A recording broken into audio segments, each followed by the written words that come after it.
అదేమిటంటే చంద్రబాబు నాయుడు గారు ఆయనకున్న పత్రికల్లో వేస్తున్నారు, ఇక నాణ్యమైన మద్యం. నాణ్యమైన మద్యం అంటే ఏంటో మరి నాకు అర్థం కాదా. ఎంత తాగినా ఆరోగ్యం దెబ్బతిందా?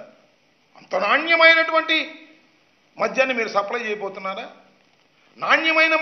నాణ్యమైనటువంటి మద్యాన్ని సప్లై చేయడానికి మీకు ఎక్కడి నుంచి వనరులు వచ్చాయని అడుగుతా ఉన్నా. మద్యమేగా, తీసేయండి. ఇక మద్యం తాగటం హానికరం అనే పదాన్ని తీసేయండి. నాణ్యమైన మద్యం ఎంతైనా తాగండి అని చెప్పండి. ఇక నాణ్యమైన మద్యం అంట. చంద్రబాబు నాయుడు గారు అధికారంలోకి వచ్చి ఒక నాణ్యమైనటువంటి మద్యాన్ని తీసుకొచ్చి ప్రజలకు సరఫరా చేసేటటువంటి సరసమైన ధరలకు ప్రజలకు సరఫరా చేసేటటువంటి ఒక గొప్ప అవతారాన్ని చంద్రబాబు నాయుడు గారు నూతనంగా ఎత్తారు. నాకు బాగా గుర్తు, నేను కొత్తగా ఎమ్మెల్యే కాకముందు యూత్ కాంగ్రెస్ ప్రెసిడెంట్లో ఉన్నప్పుడు మా స్లోగన్ ఏంటో తెలుసా? నారావారి సారా పాలన డౌన్ డౌన్. ఇది మా మొదటి స్లోగన్ నేను రాజకీయాల్లోకి వచ్చిన కొత్తలో. నారావారి సారా పాలన అనేటువంటి పరిస్థితి ఉంది ఇవాళ. ఆ రోజున ఉమ్మడి రాష్ట్రంలో నారావారి సారా పాలన కొనసాగించినటువంటి పరిస్థితి మనం ఇవాళ గుర్తు చేసుకోవాలని మనం చేస్తున్నాం. ఉమ్మడి రాష్ట్రం లేదా మనం విడిపోయినటువంటి రాష్ట్రంలో కానీ షాపులను స్కాములు, మద్యం తయారీ దగ్గర డబ్బులు సంపాదించి కోటాను కోట్ల రూపాయలు సంపాదించి దాని ద్వారా రాజకీయ నాయకులను కొని దాని ద్వారా ఎలక్షన్ జరుపుకొని డబ్బుతోనే సర్వస్వం చెయ్యవచ్చుననేటువంటి భావనతో చంద్రబాబు నాయుడు గారు మద్యాన్ని స్కామ్గా ఉపయోగించుకున్నటువంటి వ్యక్తి. ఇది చరిత్ర చెబుతున్నటువంటి సత్యం. ఇది చంద్రబాబు నాయుడు గారు అధికారంలోకి వచ్చిన దగ్గర నుంచి మద్యం విషయంలో అనేక స్కాములు చేసి కోటాను కోట్ల రూపాయలు కొల్లగొట్టేటటువంటి కార్యక్రమం చేసినటువంటి వ్యక్తి నారా చంద్రబాబు నాయుడుకి ఇవాళ మళ్ళా మద్యాన్ని ఓ స్కాముల్లోకి తీసుకొచ్చి దాని ద్వారా అనేక కోట్ల రూపాయలు సంపాదించాలనేటువంటి ఉద్దేశంతో ఇవాళ కొత్త పాలసీని చంద్రబాబు నాయుడు గారు తీసుకొస్తున్నారు. మమ్మల్ని ఏమన్నాడు తెలుసు కదా, మేము సప్లై చేసే మద్యం అంట చాలా ప్రమాదకరమైన మద్యం అట, అది విషమట, అది తాగితే కిడ్నీలు చెడిపోతాయంట, అది తాగితే మనుషులు చచ్చిపోతారట. మరి ఇప్పుడు 100 రోజులు అయిందిగా, 100 రోజులు ఎక్కడి నుంచి ఏ షాపులో తాగారు? మేము సప్లై చేసినటువంటి బ్రాండ్ లేక కొత్తగా బ్రాండ్లు ఏమి రాలేదుగా. ఎన్ని కిడ్నీలు పోయినాయి, ఎంతమంది చచ్చిపోయారు, ఏమిటి కథ? ఒక లాజిక్ ఏది? లాజిక్ లేదు. ఎక్కడికి వెళ్ళినా మీటింగుల్లో నాణ్యమైన మద్యం ఇస్తాం, జగన్మోహన్ రెడ్డి గారు ఇచ్చేటటువంటి మద్యం చాలా ప్రమాదకరమైనటువంటి మద్యం, చాలా ఖరీదైన మద్యం ఇస్తున్నారు అని చెప్పి ప్రచారం చేసి ప్రజలను నమ్మించే ప్రయత్నం చేశారు. నమ్మారేమో మరి మనకు తెలియదు. ఇవాళ మరి చెప్తున్నా, ఇవాళ చేయమంటున్నా, నాణ్యమైన మద్యాన్ని ఎలా సరఫరా చేస్తారో చూడాలి. దానికి ఇవాళ కొత్త స్లోగన్స్ పెట్టి వెళ్ళేటటువంటి ప్రయత్నం నారావారు చేస్తున్నారు. సారా పాలన చేసే ప్రయత్నం నారావారు చేస్తున్నారు. ఈ సందర్భంగా చెప్పదలుచుకున్నా. నేను అడుగుతా ఉన్నా, పూర్వం చంద్రబాబులోకి ఉన్నప్పుడు సుమారుగా 4,380 మద్యం షాపులు ఉండేవి ఈ రాష్ట్రంలో. మన రాష్ట్రంలో 4,380 మద్యం షాపులు. మేము వచ్చిన తర్వాత మద్య నియంత్రణ చేయాలని ప్రభుత్వమే మద్యం షాపులు ఓపెన్ చేసి మద్యాన్ని అమ్మేటటువంటి కార్యక్రమం చేశాం. దానికి 2,934 షాపులను ప్రభుత్వం ఓపెన్ చేసింది. నేను అడుగుతా ఉన్నా, మద్యం షాపులు ప్రైవేటీకరణ చేస్తే లంచాలు వస్తాయా, ప్రభుత్వం అమ్మితే లంచాలు వస్తాయా చెప్పని అడుగుతా ఉన్నా. ప్రభుత్వం అమ్మితే లంచాలు ఎందుకు వస్తాయి? ప్రైవేటీకరణ చేస్తే లంచాలు వస్తాయి.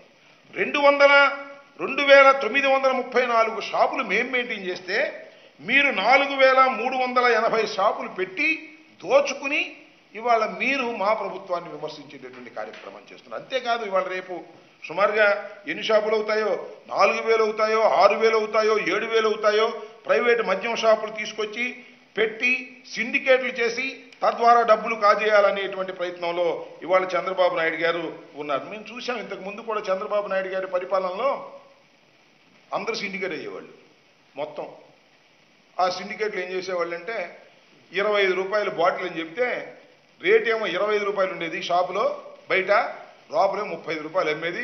అందరూ తెలుగుదేశం కార్యకర్తలు పంచుకునే కార్యక్రమం చేసేవారు. ఇవాళ కూడా అదే మళ్ళీ కార్యక్రమం జరుగుతూ ఉందిగా.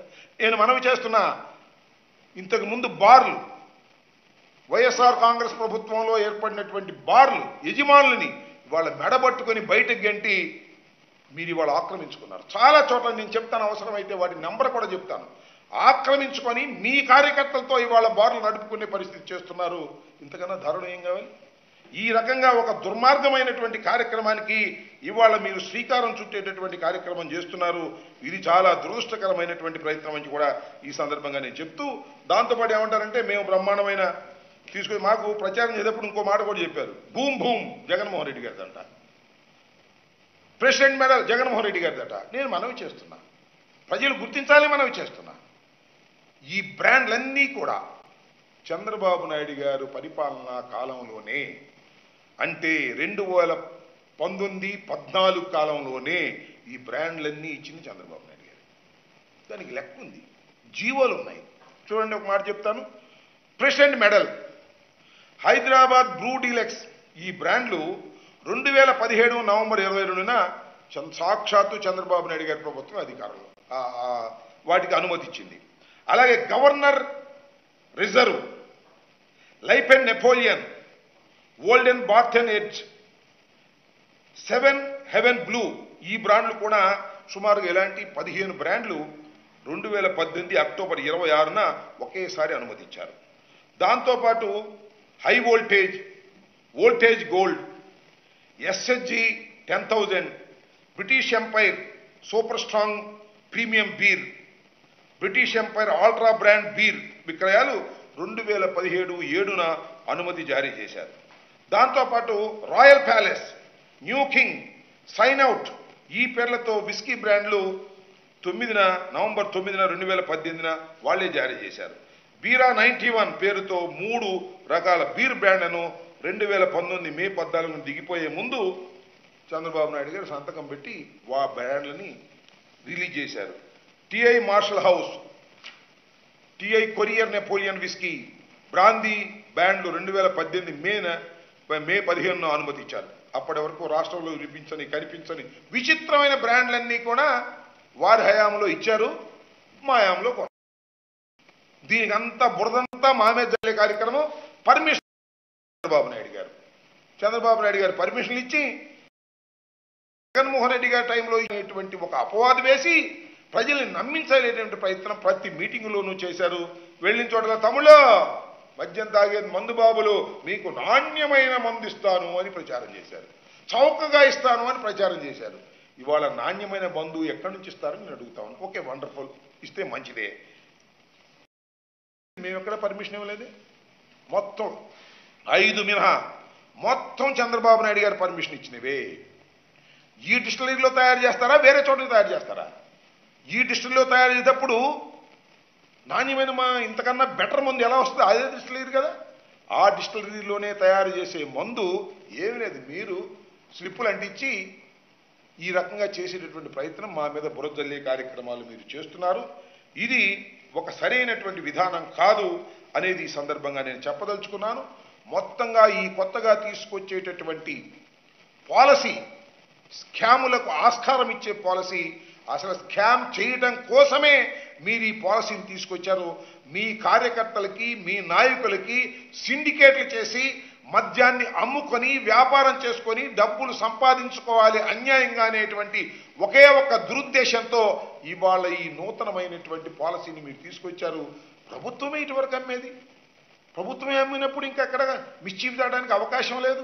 ఇవాళ ప్రైవేటు వ్యక్తుల చేతుల్లోకి తీసుకువెళ్ళేటటువంటి పరిస్థితి మీరు చేస్తున్నారంటే ఇది స్కామ్కు దోహం చేసేటటువంటి కార్యక్రమం అని కూడా ఈ సందర్భంగా నేను చెప్పదలుచుకున్నాను. ఇంకపోతే